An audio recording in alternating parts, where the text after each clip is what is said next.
Y bueno, estamos a la mitad de la semana, miércoles. Seguimos avanzando en el estudio de la historia de la Nueva España.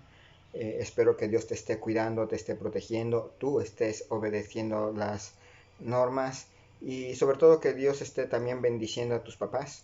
Les mando un saludo.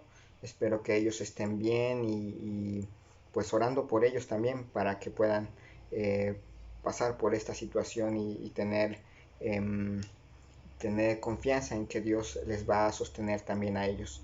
Vamos a orar para continuar con esta clase el día de hoy. Señor y Dios, te doy gracias en esta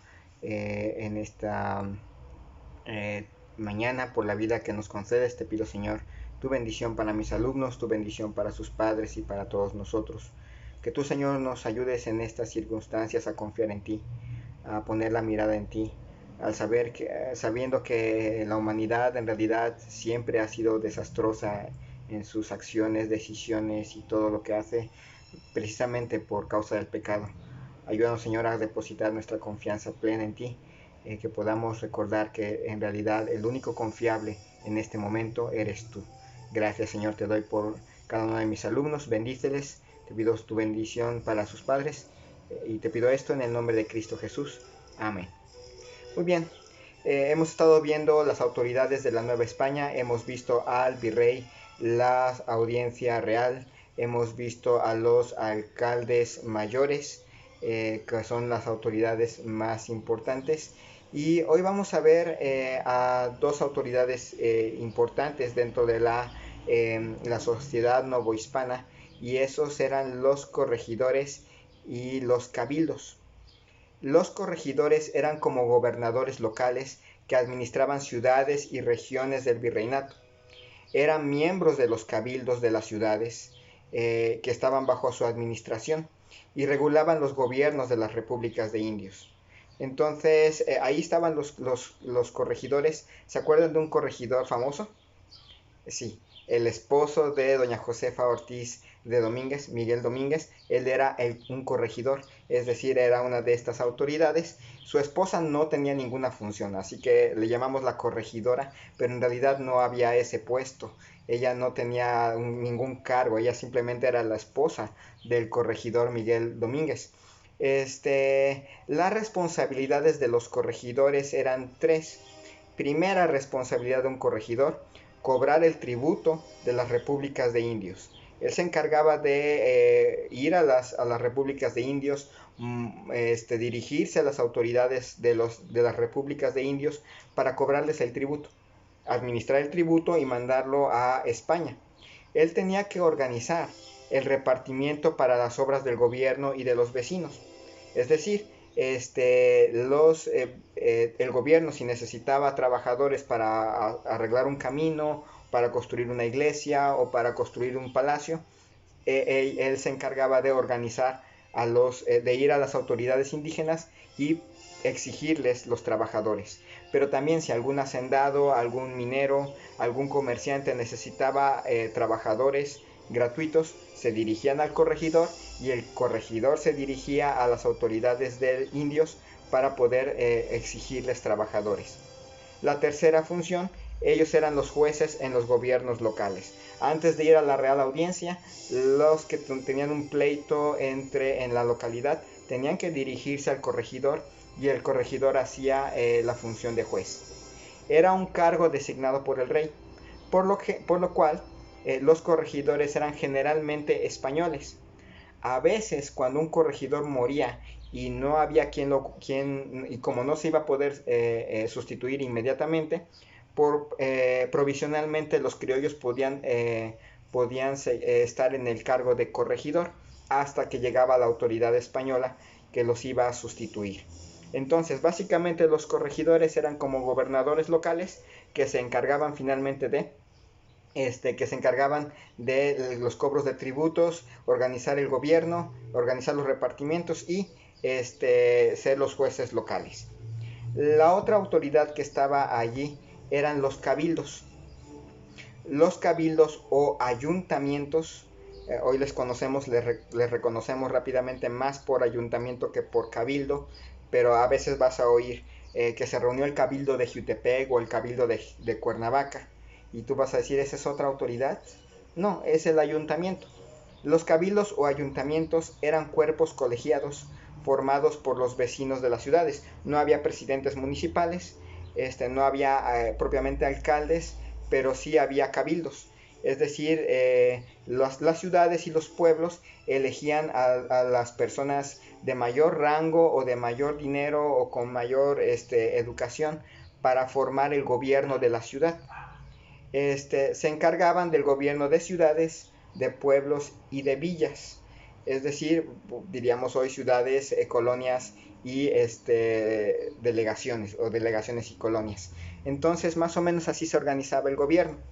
Las ciudades españolas se trazaron en cuadrícula, es decir, calles más o menos rectas. Luego vamos a ver algo de del trazo de Cuernavaca, pero básicamente se trazaban en cuadrícula y en el centro de la ciudad siempre se ubicaba una plaza. A un costado de la plaza habría siempre una iglesia, junto a la iglesia habría un palacio de gobierno y junto al palacio de gobierno habría un mercadito. Más o menos así es, por ejemplo, Tejalpa, Jutepec, un poco, si tú vas a Yecapixtla o a Totolapan o a Atlatlaucan, vas a encontrar, inclusive Tepoztlán, vas a encontrar esa idea. El centro, una plaza, un mercado, un palacio municipal y una iglesia. Así se construían las ciudades. Responsabilidades de los cabildos. 1. Repartir las tierras ejidales. Esa era su responsabilidad. Se tenían que organizar y repartir las tierras y repartir a cada pueblo, a cada familia un pedazo de tierra para sembrar. Segunda responsabilidad, organizar el mercado y las actividades económicas del pueblo. Ellos tenían que organizar que el mercado estuviera limpio, que estuvieran los comerciantes bien puestos y siguiendo las normas y que los gremios que trabajaban en la ciudad, los que se dedicaban a la zapatería, los que se dedicaban a la ropa, etcétera, todos estuvieran trabajando bien. Entonces, repartían las tierras ejidales, organizaban las actividades económicas. Tercero, establecer y cuidar los hospitales. Hay que recordar que había hospitales públicos, no eran muchos y depende de la ciudad. Ciudades grandes tendrían buenos hospitales, villas tendrían tal vez un consultorio médico por ahí, pero tenían que organizar ese tipo de establecimientos. Control de gremios era la cuarta responsabilidad de un cabildo. Los gremios eran como asociaciones de comerciantes o de trabajadores que se agrupaban. Habría, por ejemplo, un gremio de talabarteros, que eran los que se van a encargar de manejar el cuero, un gremio de zapateros, un gremio de comerciantes, un gremio de herreros, un gremio de, curtidores de piel, bueno, ya están los talabarteros, un gremio tal vez de, carpinteros. Entonces, para poder trabajar en la carpintería tenías que pertenecer al gremio. Si no eras del gremio no podías ejercer la carpintería y te podían no solamente multar, meter en la cárcel e inclusive golpear por parte de los gremios. Entonces los cabildos controlaban los gremios, que los gremios dieran precios justos y que nadie que no fuera del gremio ejerciera una profesión. Quinta responsabilidad, organizar fiestas y ceremonias públicas. Ellos eran los que se encargaban de las fiestas patronales, de recoger la cooperación, organizar la feria del pueblo, organizar todas las actividades religiosas que iban a hacer en la celebración. Y la sexta responsabilidad, representar al pueblo frente a las autoridades superiores del virreinato. Ellos eran los que se encargaban de ir a pelear con los corregidores, de ir a pelear con las audiencias mayores por algún abuso de alguna autoridad española en las ciudades. Así que generalmente ellos eran los defensores de la comunidad y generalmente hacían propia las necesidades de la comunidad y realmente defendían a la comunidad frente a las autoridades mayores. El primer cabildo que se estableció en México o en la Nueva España fue el Cabildo de Veracruz, de la Villa Rica de la Veracruz, en 1519. Lo creó Hernán Cortés para convertirse en una autoridad independiente a la de Cuba. El nuevo cabildo nombró a Cortés capitán general de los territorios conquistados. Los miembros de los cabildos Por lo general, a diferencia de los corregidores, de los virreyes y de los de la Real Audiencia, los miembros de los cabildos eran criollos, muy a menudo descendientes de los conquistadores. Ocupaban los puestos altos dentro de las ciudades y dentro de las comunidades. Generalmente eran controlados por el corregidor, que sí era español. Así que, a diferencia de los puestos muy elevados, los cabildos sí admitían a criollos, es decir, españoles nacidos en América. A menudo los cabildos se enfrentaban a los virreyes y a la audiencia, pues ellos sí defendían los derechos de los criollos y se sentían desplazados porque los puestos más elevados no podían ser designados a criollos aunque fueran muy capaces. Los cabildos también se enfrentaban a los indígenas por el control de mercados, oficios, tierras, aguas, organización de festividades. Así que eran como que los que se peleaban con españoles peninsulares e indígenas por diferentes razones. Entonces hemos visto dos autoridades más que son en primer lugar los corregidores y en segundo lugar los cabildos de las ciudades. Entonces, preguntas para este día. ¿Qué eran los corregidores? ¿Cuáles eran las responsabilidades de los corregidores? ¿De qué casta eran los corregidores? ¿Qué eran los cabildos? Menciona 3 responsabilidades que los cabildos tenían. ¿Dónde se estableció el primer cabildo en nuestro territorio? ¿De qué casta social eran los miembros de los cabildos? ¿Por qué se peleaban los cabildos con las autoridades peninsulares?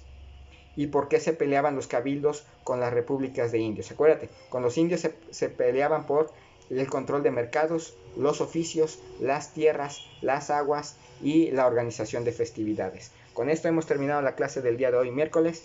Échale muchas ganas. Nos vemos el día de mañana.